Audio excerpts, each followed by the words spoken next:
Alright, let's be real. Stupidity is everywhere. You've seen it at work, in your group chats, maybe even in the mirror.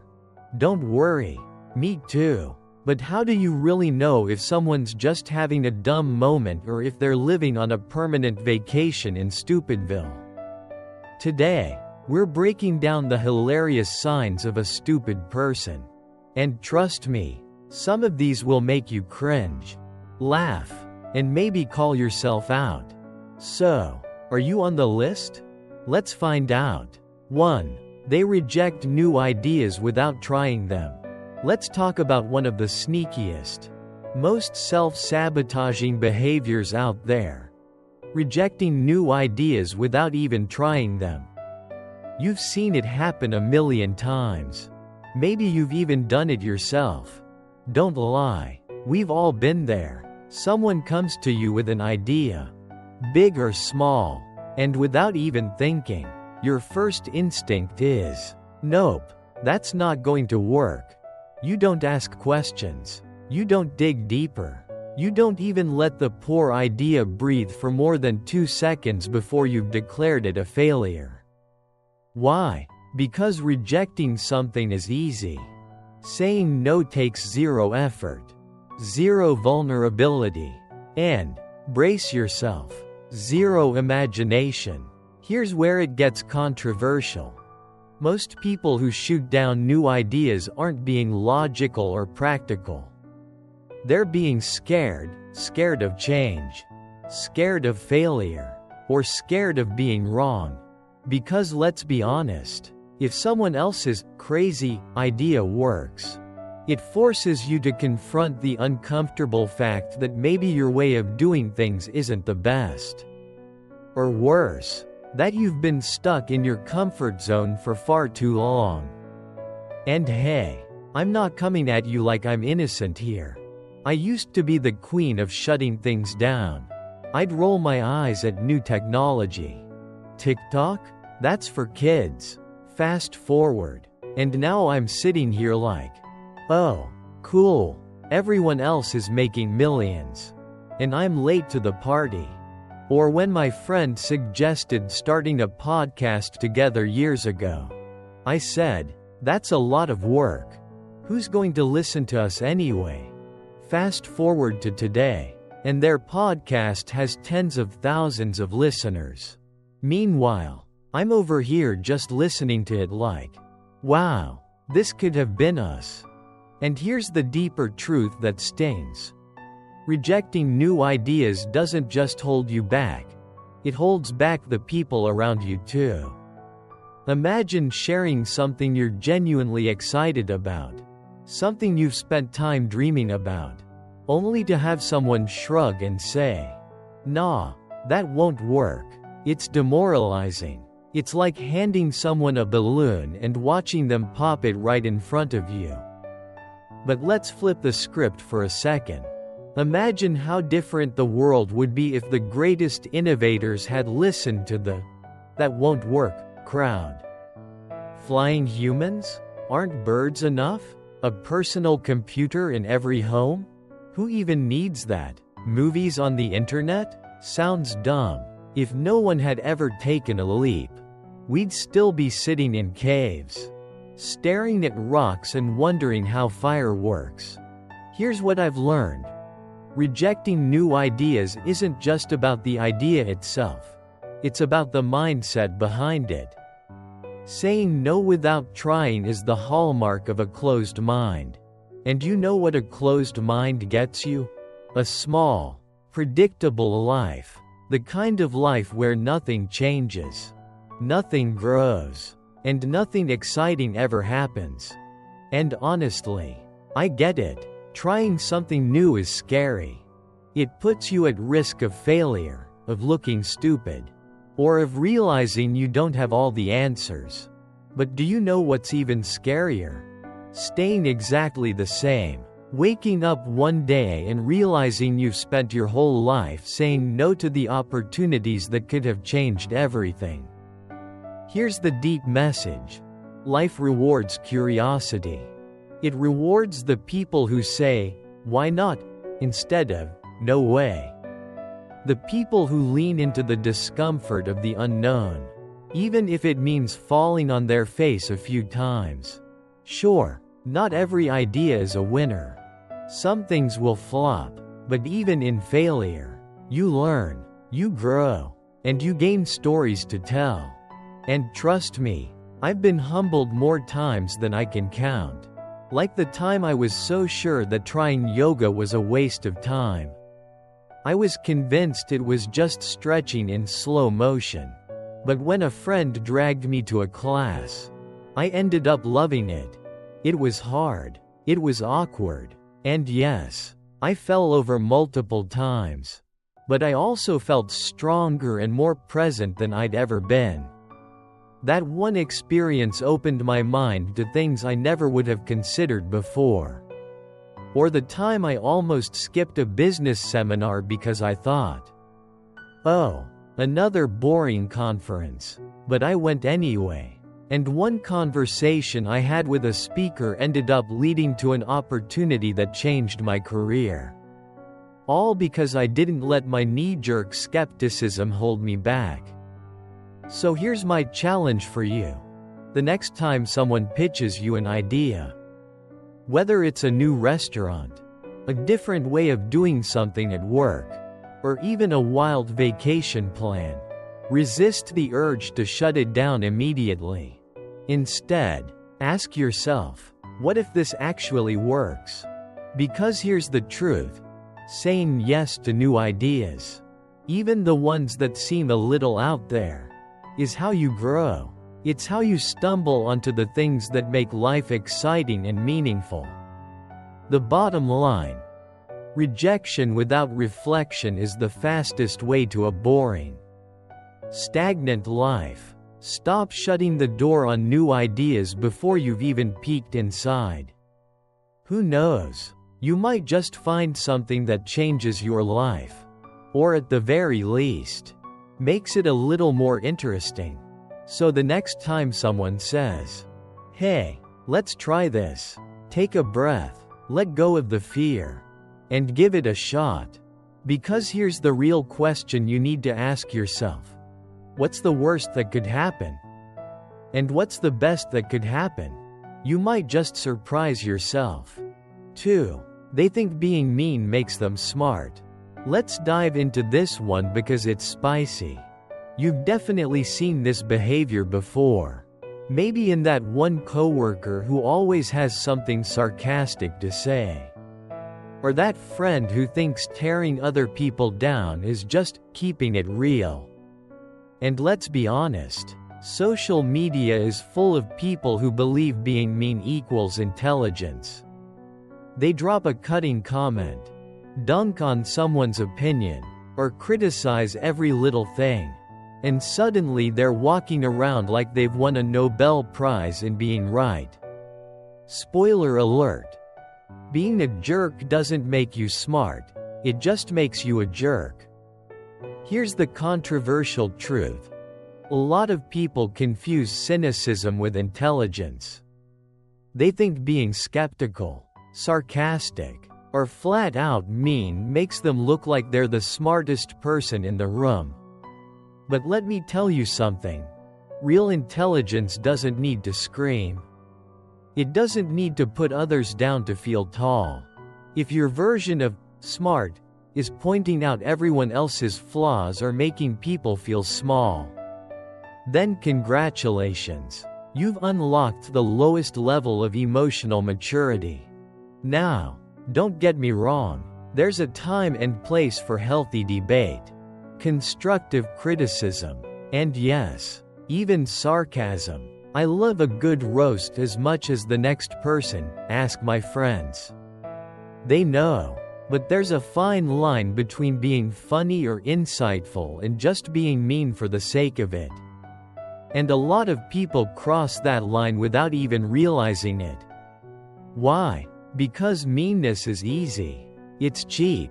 It takes zero skill to say, that idea is stupid, or, you're doing it wrong. You know what's actually hard? Being kind, offering a thoughtful critique, encouraging someone instead of tearing them down. Here's where it gets personal. I used to think being sarcastic and cutting made me look clever. I was that person who'd sit in the back of a meeting, rolling my eyes at someone's suggestion and muttering under my breath to get a laugh. And yeah, people laughed, but it wasn't because I was smart, it was because they were uncomfortable. One day, a colleague called me out and said, "You could try being part of the solution instead of just pointing out the problem." That hit me like a truck. They were right. I wasn't contributing anything. I was just tearing people down to feel better about myself. And let's talk about how this plays out online. Social media has turned mean behavior into a sport. People dunk on others in the comments for clout. Tweet hot takes that are really just thinly veiled insults. And act like being the loudest, meanest person in the thread makes them the winner. But here's the thing. Winning an argument on Twitter doesn't mean you're right. It just means you're loud. Real wisdom doesn't need to crush others to prove a point. Let me give you a real-life example of what being smart and kind looks like. I once pitched a project idea to a mentor. And I'll admit it wasn't my best work. They could have ripped it apart. And honestly, they had every right to. But instead, they said, "You've got a strong foundation here. What if we tweak this part and rethink this angle?" They turned it into a learning moment instead of a humiliation session. That's what real intelligence looks like. Helping others grow instead of cutting them down.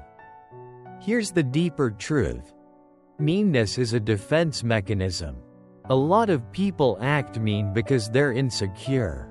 If they can point out someone else's flaws first, it keeps people from noticing theirs. It's like putting up a wall. But guess what? A wall doesn't make you strong, it just makes you isolated. And here's the real kicker. Kindness takes way more brainpower than meanness. It takes emotional intelligence, patience, and self-awareness to say, "How can I lift this person up?" instead of, "How can I prove I'm better than them?"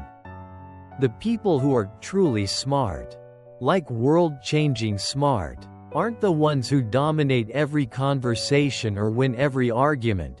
They're the ones who listen, collaborate, and make everyone around them better. If you're still not convinced, let me ask you this. Who do you respect more?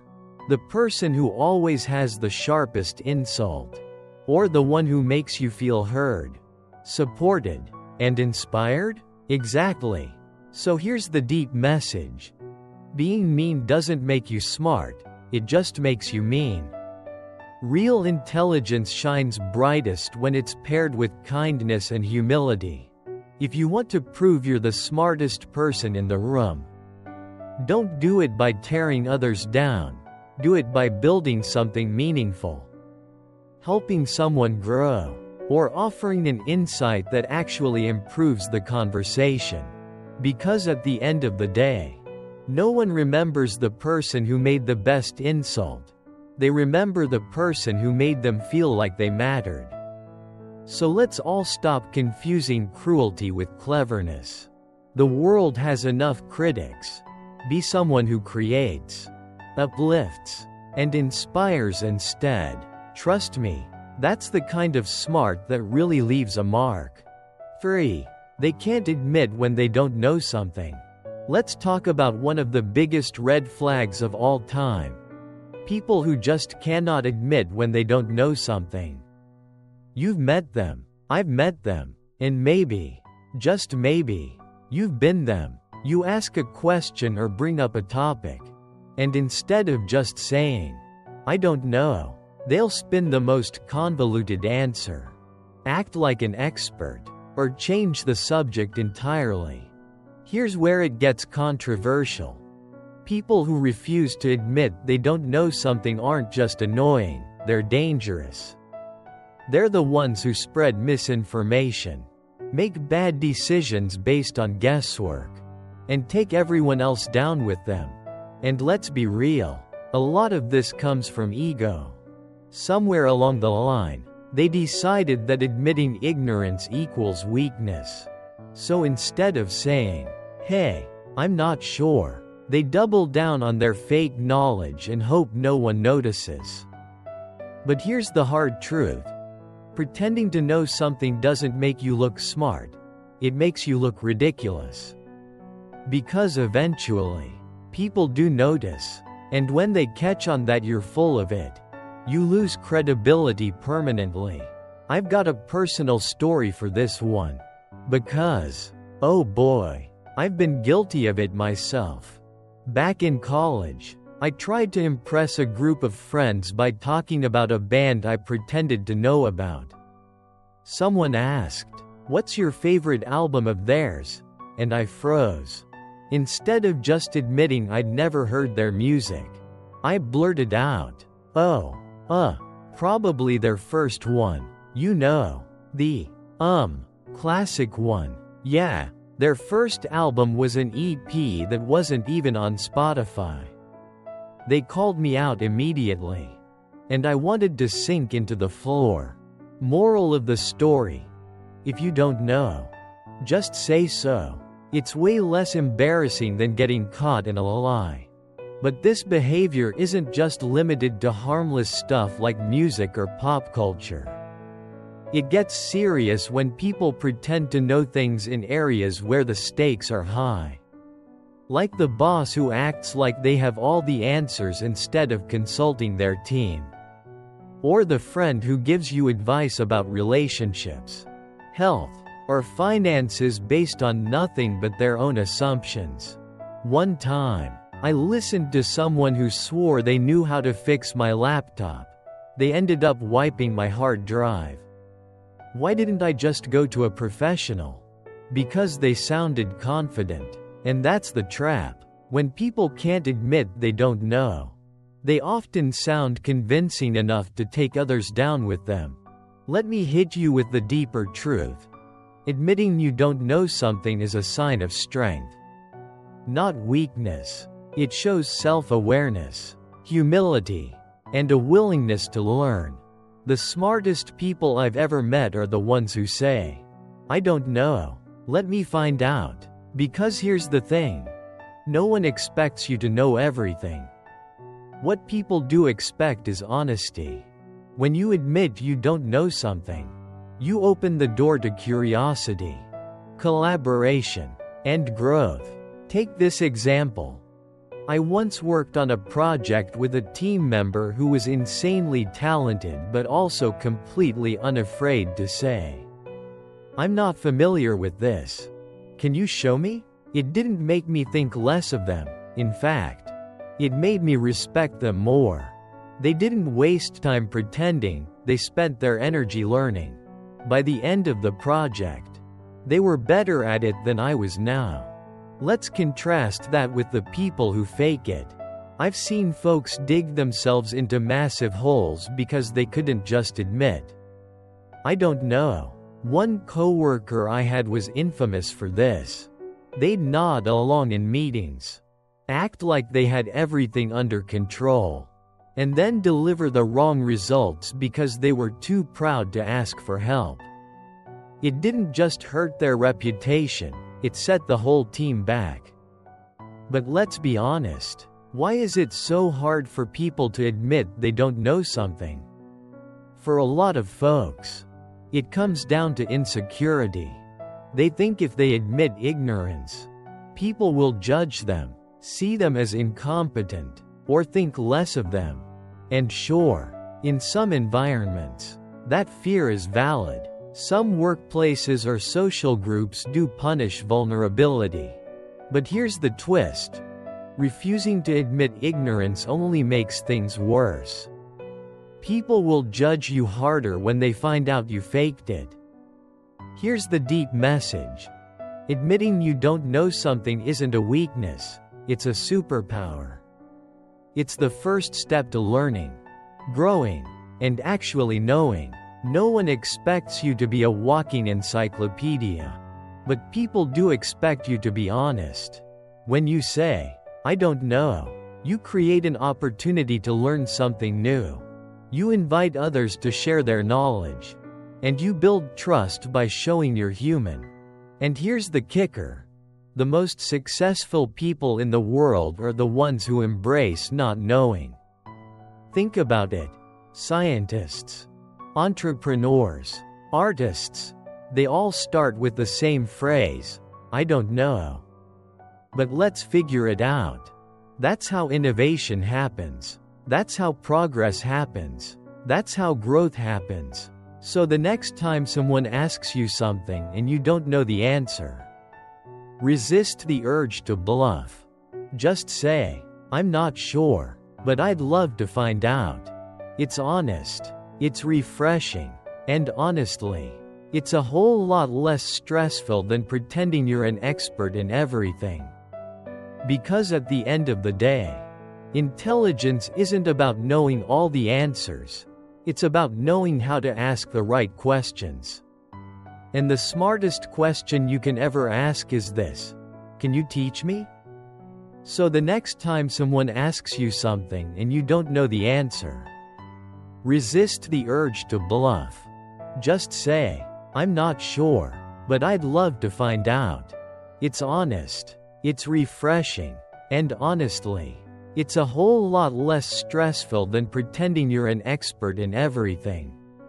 Because at the end of the day, intelligence isn't about knowing all the answers. It's about knowing how to ask the right questions. And the smartest question you can ever ask is this: "Can you teach me?" 4. They always have to win an argument. Oh, this one's a classic. You know the type. The person who cannot let an argument go until they've won. And by won, I mean they've either shouted the loudest, exhausted you into submission, or pulled out some obscure fact from 2008 to prove their point. It's not about finding common ground or even reaching the truth, it's about winning. Because in their mind, losing an argument means losing their worth as a person. Here's where it gets controversial. People who always need to win an argument aren't just stubborn, they're insecure. Yeah, I said it. If you can't walk away from a discussion without having the last word, it's not a sign of strength or intelligence, it's a neon sign flashing. I'm terrified of being wrong. And hey, I get it. No one likes being wrong. But if your entire personality revolves around needing to be right all the time, congratulations. You're not debating, you're just fighting with reality. Let me hit you with a personal experience. Because, oh boy, I've been on both sides of this. I used to be that person who had to win every argument, even over the smallest things. One time, I spent 30 minutes arguing with a friend about whether a movie was released in 2003 or 2004. 30 minutes. Neither of us had even seen the movie recently. We were literally arguing over a Google-able fact. But instead of just saying, "You know what, let's look it up," I dug my heels in. Because admitting I was wrong felt like losing some imaginary battle. Spoiler alert. I was wrong. And instead of proving how smart I was, I just looked ridiculous. But let's talk about the real cost of always needing to win an argument. It ruins relationships. When you're so focused on being right, you stop listening. You stop respecting the other person. You start treating every conversation like a competition instead of an opportunity to connect. I've seen friendships fall apart. Family dinners turn into battlefields. And relationships crumble because one or both people refuse to let go of their ego long enough to say, "You know what, maybe you're right," or "maybe it doesn't even matter." And here's where it gets even messier. Sometimes people don't even believe their own argument. They just keep going because they don't want to back down. You ever been in a debate where halfway through you realize you're wrong, but you keep arguing anyway? Yeah, that's your ego talking. It's like, if I admit defeat now, I'll lose face. But here's the reality. Dragging an argument out when you know you're wrong doesn't make you look strong, it makes you look desperate. Here's another personal story. I once got into a heated debate with a coworker about the best way to approach a project. I was so convinced my way was better that I didn't even hear their suggestions. I interrupted, dismissed their ideas, and basically bulldozed through the entire conversation. You know what happened? We went with my plan, and it completely flopped. If I had just swallowed my pride and actually listened to their perspective, we could have avoided the mess altogether. That experience taught me a valuable lesson. Winning an argument isn't worth it if it means losing respect, trust, or a better solution. Here's the deeper truth. Needing to win every argument isn't a sign of strength. It's a sign of fear of being wrong, fear of looking weak, or fear of losing control. But guess what? Admitting you're wrong doesn't make you weak, it makes you human. It shows that you're confident enough to prioritize truth and connection over your own ego. Let me tell you about someone who changed my perspective on this. I once had a mentor who, in the middle of a debate, would literally stop and say, "You know what? I hadn't thought of it that way. You might be right." The first time I saw this, I was shocked. I was like, wait, you can just admit someone else has a point and move on? And here's the wild part. It didn't make me think less of them. It made me respect them more. Because instead of fighting to win, they were fighting to understand. Here's where I want to drop the deep message. You don't have to win every argument to win at life. In fact, the most successful, wise, and emotionally intelligent people know when to let go. They know that a discussion isn't about defeating the other person, it's about learning, growing, and finding common ground. Think about it. When was the last time you actually changed someone's mind by arguing them into submission? Probably never. Because people don't respond to aggression or dominance, they respond to empathy, curiosity, and understanding. If you approach a disagreement with humility and an open mind, you're way more likely to reach a resolution that benefits everyone. So here's my challenge to you. The next time you're in an argument, ask yourself, what's more important, being right or being kind? Proving my point or preserving this relationship? Because trust me, winning every argument isn't going to make your life better. It's just going to make you exhausting to be around. And if you're someone who's always on the receiving end of these must-win debaters, here's my advice. Don't engage. Sometimes the best way to win is to not play their game at all. Smile, nod, and let them have their hollow victory. You've got better things to do than wrestle with someone else's ego. At the end of the day, the strongest, smartest people aren't the ones who argue the loudest, they're the ones who listen, learn, and know when to walk away. Because real wisdom isn't about having all the answers. It's about knowing that sometimes the best answer is silence. 5. They think they're the main character of every story. The main character syndrome. You've probably heard the term. But if not, let me break it down. These are the people who walk into every situation assuming the spotlight is already on them. They act like the world is their movie. Everyone else is an extra. And your job is to clap while they monologue. And hey, confidence is great, but when it tips into Everything revolves around me, territory. It's no longer confidence, it's just narcissism in a cute outfit. Here's where it gets controversial. People who think they're the main character aren't just annoying, they're completely out of touch with reality. Newsflash. Life is not a Disney movie. And you're not the chosen one.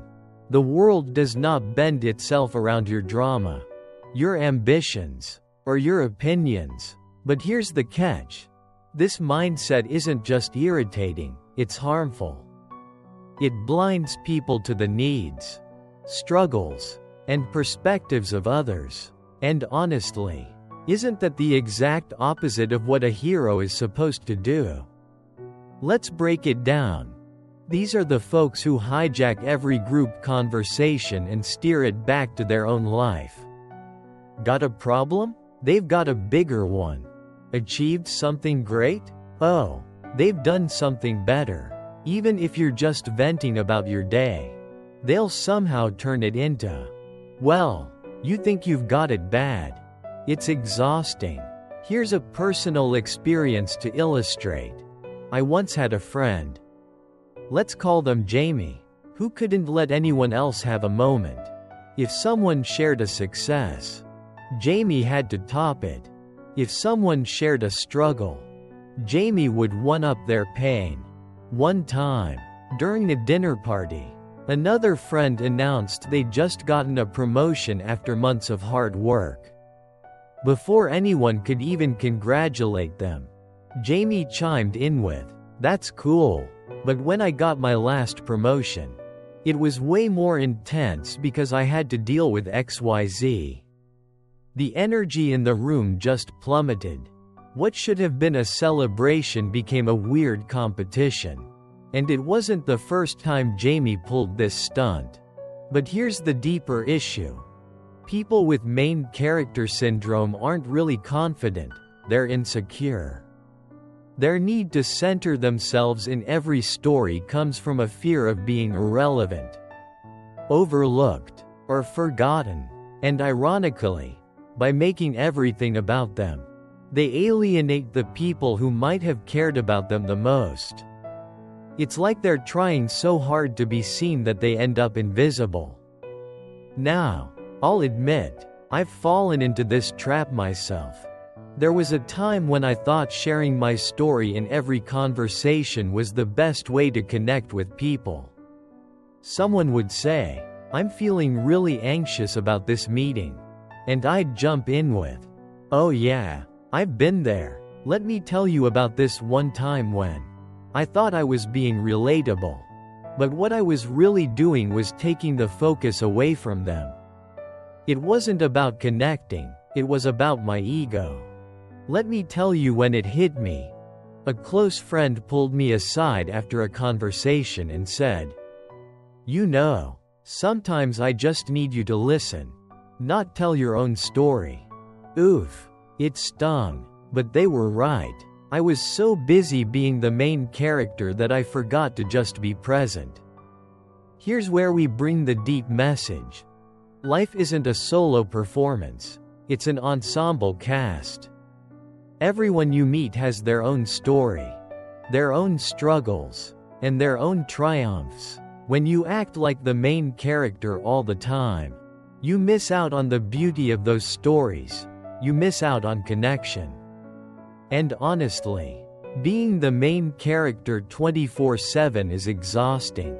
You're constantly performing, constantly trying to be the most interesting, the most accomplished, the most everything. But here's the plot twist.